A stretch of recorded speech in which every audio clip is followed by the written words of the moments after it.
If I told you that Christmas is actually one of the easiest topics to talk about in English? Hey, I'm Luke, and in today's video, we're going to talk about Christmas in English. The way people really talk about it in real life. Not the perfect version, not the movie version, but the everyday, honest, sometimes messy version, because that's what real English sounds like. If you're a beginner, or if you understand English but still feel nervous speaking, this is actually a great topic for you.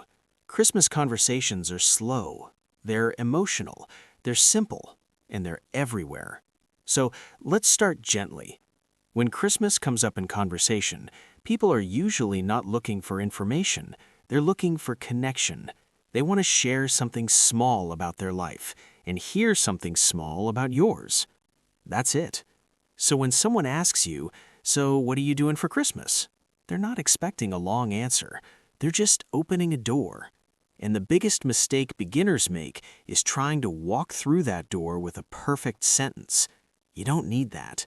You just need something real. You can start like this. "For Christmas, I'm spending time with my family." That sentence alone is already enough. It's natural. It's common. People say it all the time. But if you want to sound even more relaxed, you can soften it. "For Christmas, I'm just spending time with my family." That word "just" is very important in American English. It lowers the pressure. It makes things feel calm and normal. Now, maybe your Christmas is simple. Maybe you don't travel. Maybe you don't have big plans. That's perfectly fine. You can say, "This Christmas, I'm just staying home." Or, "I'm not doing anything special." That phrase, "nothing special," is extremely common, and it's honest. Most people don't do anything special. And that's okay. Usually, after you answer, the other person reacts, "Oh, nice. That sounds good. That sounds relaxing." This is not the end of the conversation. This is the middle. So now you add one small detail. "We usually have dinner together. We watch movies. We just relax." Notice how simple this is. No advanced grammar, no difficult words. This is real English. Now let's talk about feelings, because Christmas is a very emotional time for a lot of people. Someone might ask you, "Do you like Christmas?" This question can feel uncomfortable for beginners because it sounds personal. But you don't need a deep answer. You can say, "Yeah, I like it." Or, "I like it, but it can be stressful." That second sentence is very natural.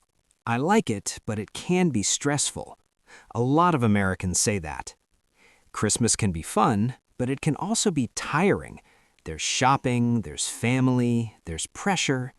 So if you want to sound very natural, you can start with, "Honestly," or, "To be honest, honestly, I like Christmas, but it can be stressful."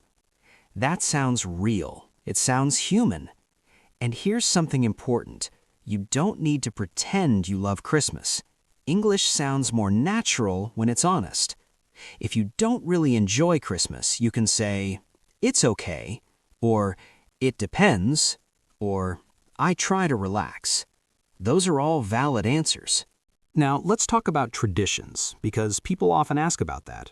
They might say, "Do you have any Christmas traditions?" Again, beginners panic here. They think they need something special. You don't. Traditions can be very simple. You can say, "We usually eat together." "We open gifts in the morning." "We have a family dinner." That's already a tradition. And if you want to add one more sentence, you can. "We usually eat together and talk." "We open gifts in the morning and then relax." Simple. Now let's move to food, because food is one of the easiest and safest topics during Christmas. People love talking about food. Someone might ask you, "What do you usually eat for Christmas?" You don't need to list everything. You can keep it general. "We usually have a big dinner." "We eat a lot of food." "We have traditional food." And if you want to add one example, you can.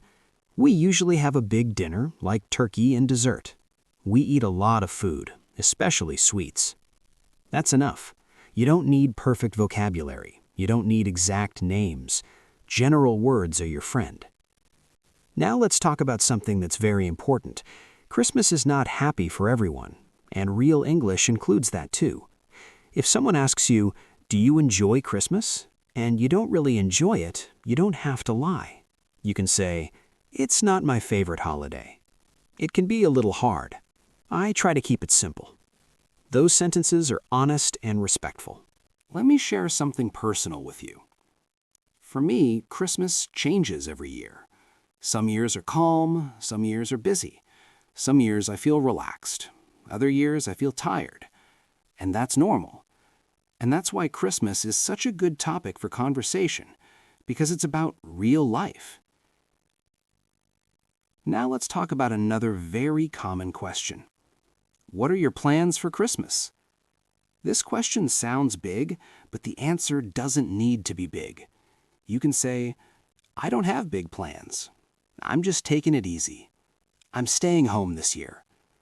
Those are all very American answers. And if you want to continue the conversation, you can add one small reason.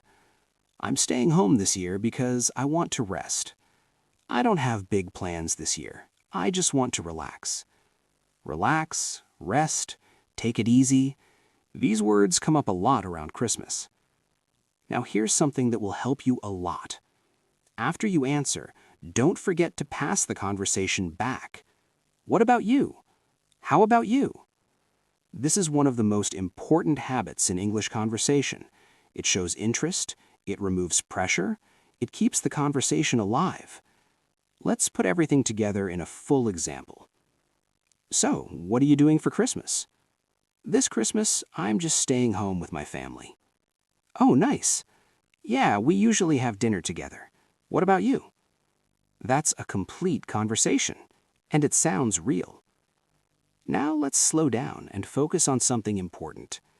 English conversations are not about saying everything. They're about saying enough. Beginners often try to say too much. They want to explain everything perfectly. You don't need that.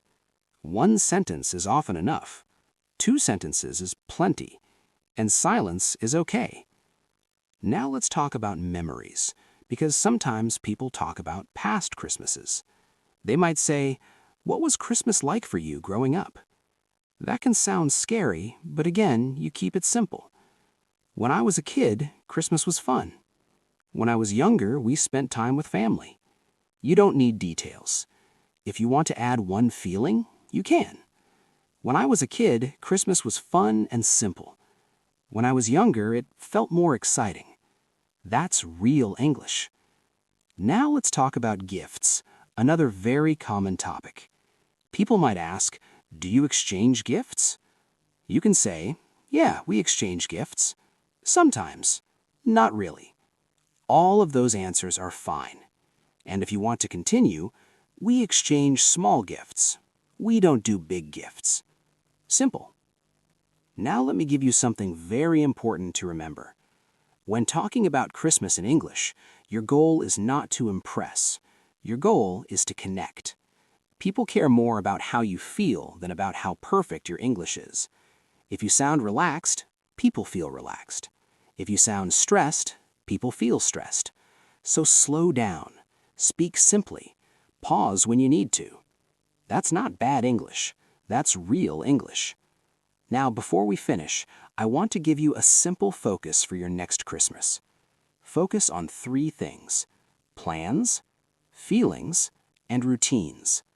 Plans, what you're doing; feelings, how you feel about it; routines, what you usually do. If you can talk about those 3 things, you can handle almost any Christmas conversation.